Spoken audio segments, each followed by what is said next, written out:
Office says last week deputies were sent to a home on Cherry Street in Slidell on a home invasion and attempted kidnapping call.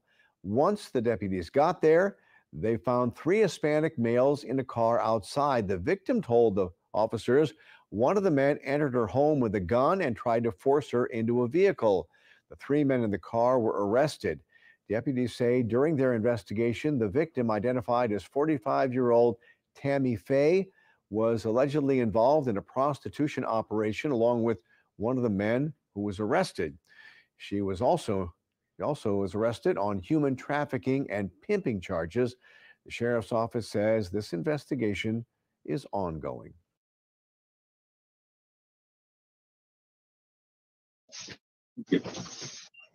All right, please introduce yourself, state your name and DOC number for the record. Tammy C Faye 754266. I tell you, my name is Brendan Kelsey, along with Ms. Cheryl Knobs and Mr. Tony Marabella. We'll be your panel, explain the process to you, read some information to the record, have a parole interview, ask you some questions. You can respond. At the end, you can make a statement. We'll take a vote. You understand the process? Yes, sir. Tammy Faye, DOC number 754266. You're a first-class offender, not eligible for good time. Full term date 4/21/2024. 5-year sentence. Human trafficking 2 counts, pandering 2 counts. Does that sound correct? Yes, sir. And then we have Mr. J. Bryant Clark, Nicole Earnhardt, Cassidy Carroll, and Baron Logan, and some will speak at the appropriate. All right. Would you answer Ms. Renata's question, please? Good morning, Ms. Faye. Good morning. How old are you, ma'am? I'm 49. How long have you been in jail? 4 years. I'm sorry, excuse me? 4 years? Yes. So you've served 4 years of your 5-year sentence. Yes. So when I've reviewed all the information that was provided to us, I see, well, the record indicates that you are the leader of a human trafficking operation. Yes, ma'am. That's right. Yes, ma'am. And as part of that operation, you were forcing women to commit sex acts in exchange for dollars. And then you use that money to buy drugs.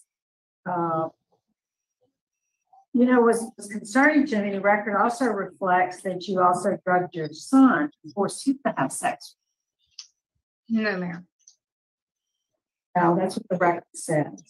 So you've been, as you mentioned, you've been in jail 4 years. What have you been able to do in terms of rehabilitation in those 4 years? I took the year-long class that was ordered for me to take for sex offenders. I have been, I've been reviewing my own self for my own actions for everything I've done. I have not got no write-ups. I've been working in the garden crew, with the cleanup crew, and the yard crew. Myself, I'm busy. And I have also contacted a church that does programs in New Orleans, and they accepted me to come there to do more classes, more rehabilitations to better for me to produce a better member of society. Where's that at? It's in New Orleans. Millie West is my caseworker that I've contacted, and they're accepting me so that way they can put me through more classes and help me get work and better help me be a better from society, a member, to be able to help others. I'm sorry. What's the name of that program? It's Catholic Charities. Millie West. I could give you her. She gave me a personal cell phone. That's okay. Catholic Charities. That's all I need. Have you ever had a mental health evaluation? No, ma'am. Our risk, the instrument we use to determine risk of reoffending, suggests that you have significant needs in terms of mental health treatment. Okay. Also, substance abuse. Tell us about your substance abuse history. From 18, 19 is the only time I did drugs. And that's another thing I did enroll at that Catholic church was AA. They asked me if I needed help with drugs, and I told them I would like to take all the classes and treatments they have for that also. So you indicated that you were 18 or 19. That was the only time you had drug substance abuse issues. Yes, ma'am. 2018 and 2019. Oh, 2018, 2000. I misunderstood. Why were you involved in the business of human trafficking? To be honest, I'm not gonna lie. I did not even realize at that moment, at that time, recognize that I was even involved in that, like that, until after I got locked up and I sat and looked at everything and evaluated my own self, and I take full responsibility for anything that I wasn't aware of and what I was aware of. What did you I don't want that to happen. What did you were doing? If it wasn't human trafficking, what did you think?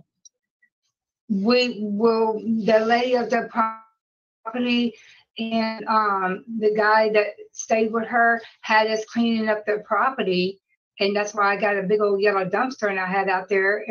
She wanted us to take everything out and off the property and all that double wide and restore the double wide, and that's what she had us to do. I mean, she was supplying everything. I mean, I wasn't sure really what was going on. We was all doing our own little thing. And I'm going to say, oh yeah, I probably do myself, but we always do our own little thing. I really did not know it was that until after I got locked up, and that's what I was told. And so now I take full responsibility for anything and everything. I don't want to hurt nobody.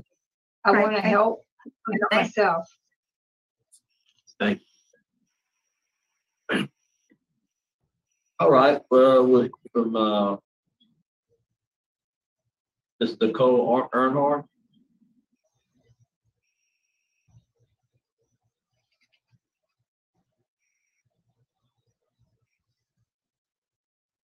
Okay, Ms. Nicole.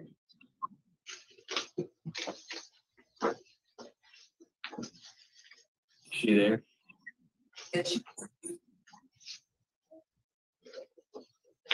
He's on mute. You're on mute, Mr. Cole.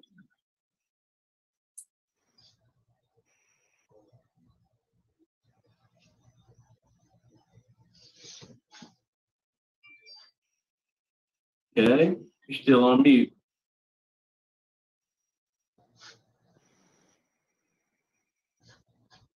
Yep. Okay, we'll go to Miss Cassidy Carroll.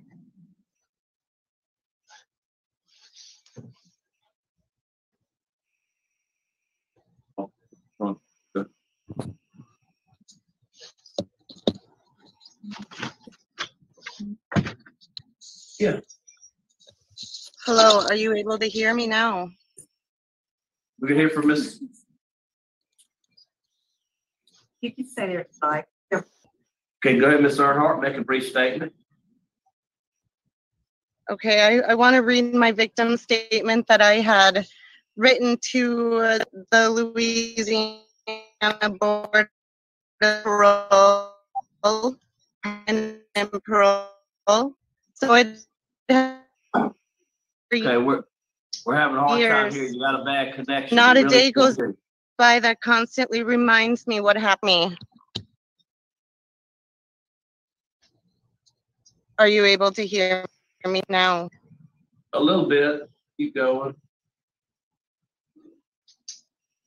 Hello, hear me? Okay, go ahead. Keep going. In my memories, I see and feel her in the dark and in the shadows. The tattoos was branded by her remind me of the horrors she forced me into, and the absolutely heartbreaking thing about it is that I trusted her. Months before the trafficking situation came to light, before it was found out, I had been homeless in Biloxi, Mississippi. She had come to Biloxi with Bradley and Kat one night to come and find me, sitting outside of a gas station.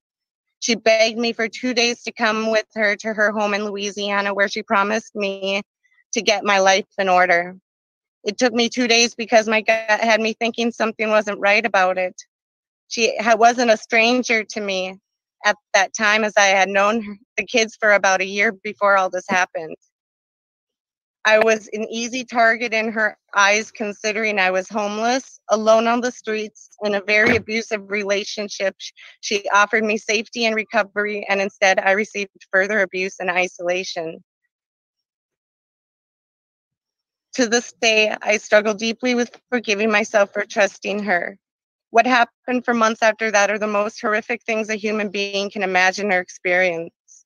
Once I ended up where she was taking me, I found myself in a broken down trailer, floorboards rotting through the outside with no electricity and no water. I was allowed to sleep. There was a mattress surrounded by dog feces that the place was from floor to ceiling. And once I was with her, it was too late to run. Not until I planned my escape, which allowed me to be here with you now. And the things that I experienced on a daily basis were horrifying. To this day, that still haunts me in my nightmares. She made me do things, horrible things that I have not spoken to about anyone. And the only reason I didn't plan my escape immediately was because of the kids she had in the house, too. Bradley and Kat became my family. We cried with each other, and we were there through every minute with each other. My body is out of that dark, disgusting place, but there are parts of my mind that will always be covered in her haunting shadow, reminding me of that ominous feeling I had with each day that I was trapped in that place. The physical darkness, we only had Christmas lights to allow us to see the spiritual darkness, and it's a miracle I survived. She introduced me to a lot of bad people, and so I was always scared of somebody finding me, which is why I haven't come and spoken out until now. I stood out when I spoke down there, and so they knew I was there. She drew more people into the house to see me, and I never judged. My qualities were a selling point to her. I was a commodity. I was a good for sale, not human in her eyes. She made me do horrible things, things that stripped me of my innocence, my dignity, my self-worth, and my humanity. I was a hurting, vulnerable girl, and she turned me into an object for sex for her profit. I remember one day I stood up to her, and she grabbed her homemade three-pronged leather whip she used for sex fantasies and said if I ever talked back to her, that it would be much worse. From that moment, I was so scared to leave. My voice has been stripped. She took my phone and everything I had to contact the outside. I had found a boy named Tony who's also in the house, that the plan was for me to be going with those men from the cartel here for real in Mexico, and that's when I decided to run. I ran to the first safe place I could find, a Taco Bell, where they asked to hide in the morning, and thank God the sanctuary those workers provided me. Did I ask to be trafficked? No. Tammy C Faye befriended me. She told me she was helping to get my life together. It was too late to run once I was with her. I have been plagued mentally in nightmares, and quite often things will trigger horrific memories, thus causing me to develop PTSD. I'm scared of people. I'm scared for my safety, which is why I have stayed quiet until now. This is the first time in 4 years that I have written or spoken about the horrors that went on in that house. It has been very painful to relive it all. I'm hoping that what you have read, you will understand the kind of person she is and will always be. She didn't just pull me into this hell, but she pulled her own children into her. And she forced me to have sex with her son. She will victimize anybody for her own gain, even her own flesh and blood. Their involvement in their mother's evil world shatters my heart, and I pray for their recovery and their pursuit of a happy life every day, because I grew to love them through our shared trauma and abuse. But Tammy C Faye is a manipulator. I didn't see a way out, but I had God in my life, and I trusted He would save my life, and I had hope. And I realized trying to steal my voice, my dignity, my self-worth. I realized those things can't be stolen. So here I am, reclaiming my voice back, reclaiming my dignity back, and reclaiming my worth back. I do not belong to anyone but God and myself. So I hope this letter helps you come to the conclusion that Tammy Faye shouldn't breathe air yet until her sentence is served.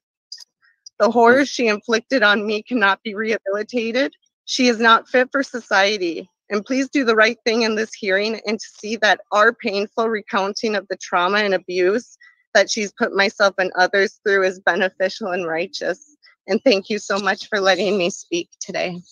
Ma'am, thank you. I'm so sorry for you. Thank you. All right, we'll now hear from Ms. Cass. It makes a brief statement.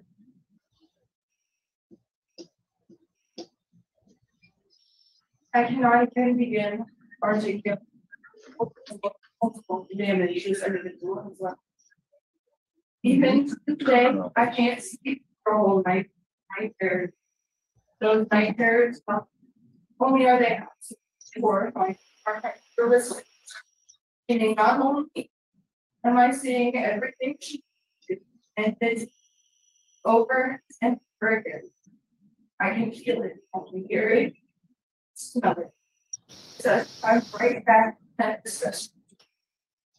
I haven't been in the mirror to brush my hair, teeth, or apply makeup due to the extreme. So wordlessness disgust. Every time I feel every time I look.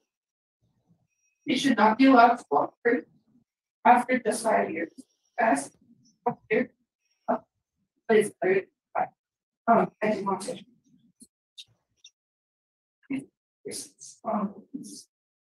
She will do this again. I have no doubt about it. She is not capable of changing. She did these awful, disgusting, despicable things to her own son, not just me and Nicole. So obviously she is very comfortable doing this to people. I can't say this enough. She is not sorry, no matter what she's done. She is a manipulator and a snake in the grass. She will do whatever she has to make sure that Tammy is taken care of. Because Tammy is the only thing Tammy is capable of caring about. Please, I implore you today to consider not letting her out. Right, thank you. Thank you for your comment. Mrs. Barron, you want to make a brief statement? Oh, are you good? Okay. All right, and now we'll hear from the Assistant DA, Mr. Clark. Good morning, thank you. Some comments on this case. Obviously a horrific case dealing with two young victims who were taken advantage of because of their unfortunate circumstances in life. Among the number of unfortunate situations is the fact that Ms. Faye has only received a 5-year sentence, despite this fact that she has done an incredible amount of damage in this case to these two young ladies. Furthermore, she wants to join a program which will potentially give her the opportunity to now have contact with more vulnerable youths that she can use to her advantage once more. This case is horrible on a number of levels. There is a distinct lack of remorse, acceptance, or anything on the part of Ms. Faye. I agree with the victims. She is a manipulator. She's attempting to manipulate the situation again. And the damage that she has caused to these two young people is completely, doesn't matter to her. In this case, the state is vehemently opposed to any parole based on the nature of the crime. All right, thank you. Thank you, sir. All right, Ms. Faye, would you like to make a statement on your behalf? Oh, you're on mute. You're on mute. Hang on a second. Hang on just a second. All right, go ahead and make it. Go ahead and make your statement. Yes, sir. I am sorry for anybody and everybody that got hurt. I am deeply apologize. I know that I can't change anything, but what I can change is the future. What I can change is is better myself to better others. I'm not trying to go out there to harm anybody. I'm trying to go out there to live a life like anybody else. We all victims of something. I am wrong for what I have done. And, and the way things was done to me too. But what I'm looking at is everybody can love one another and rehabilitate. I'm not trying to go and play God on my own anymore. I'm not trying to do that. What I want is a chance to go out there to better my life, to move forward, and to continue with my treatment that I have set up a plan for me to treat myself still while I'm out there, still getting help. Something I should have got a long time ago. I just want a chance to be able to go out there and show that not everybody that does wrong will go back out there and do the same thing over or do wrong. Everybody deserves a chance. And I would like that chance to go out there and show y'all that I can go out there and be a better person. All right, thank you. Every day. You're welcome. Thank you, Councilor Vote. Yes. Miss Tammy, I hear what you're saying. I've also heard with those who have spoke today. I believe you need some more programs while you're still incarcerated to address your antisocial thinking. Also victim awareness so that you can gain a really good understanding of the harm you've caused and the impact that your actions have had on the victims. My vote today is to deny your parole. Mr. Marabella. Thank you. Ms. Faye,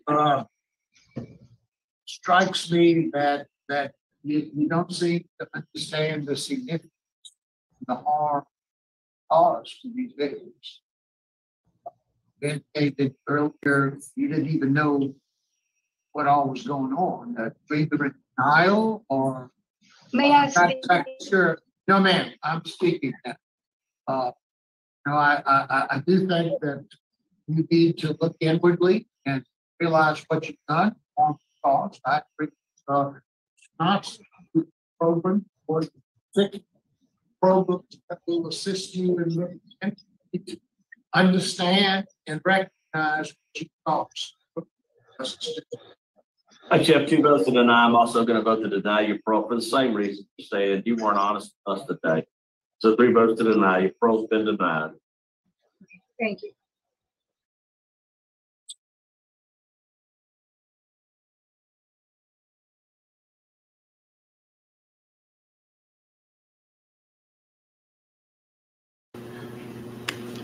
Yeah, evil does exist, and we just saw it.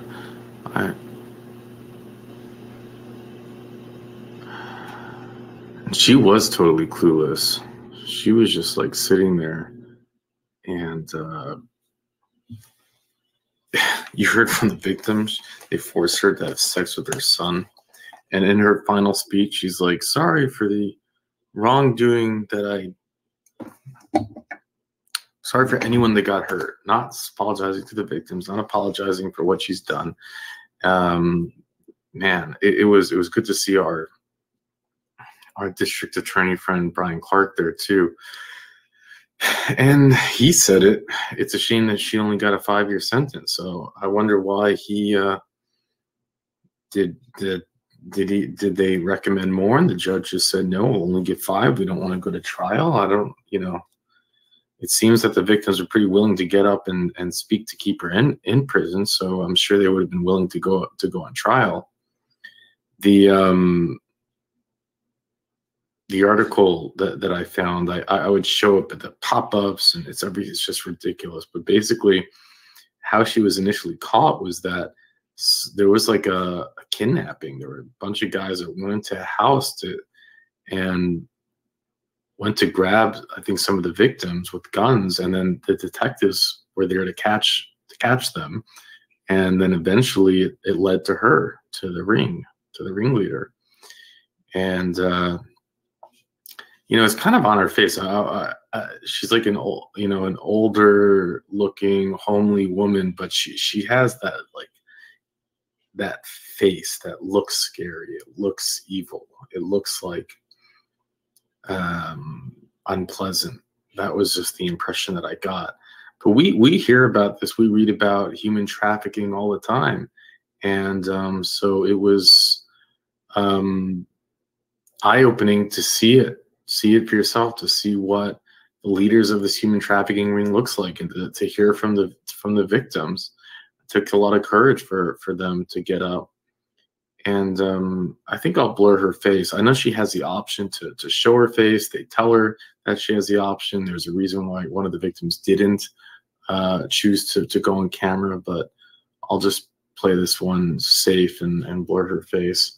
But you listen to, I mean, you know, they forced her to get tattoos. They forced her to have sex with her son, scared her. She was just a young girl, and you know, she was groomed, and then, you know, felt stuck and trapped. And good for her for regaining her voice, like she said. They couldn't take that from her, and that's you know, it's amazing to see that. So for someone to regain that strength, and here you have it. This is why I do these hearings, so that we can see, we can get real, we can get a real view of what's going on. And with that, I'll let you go.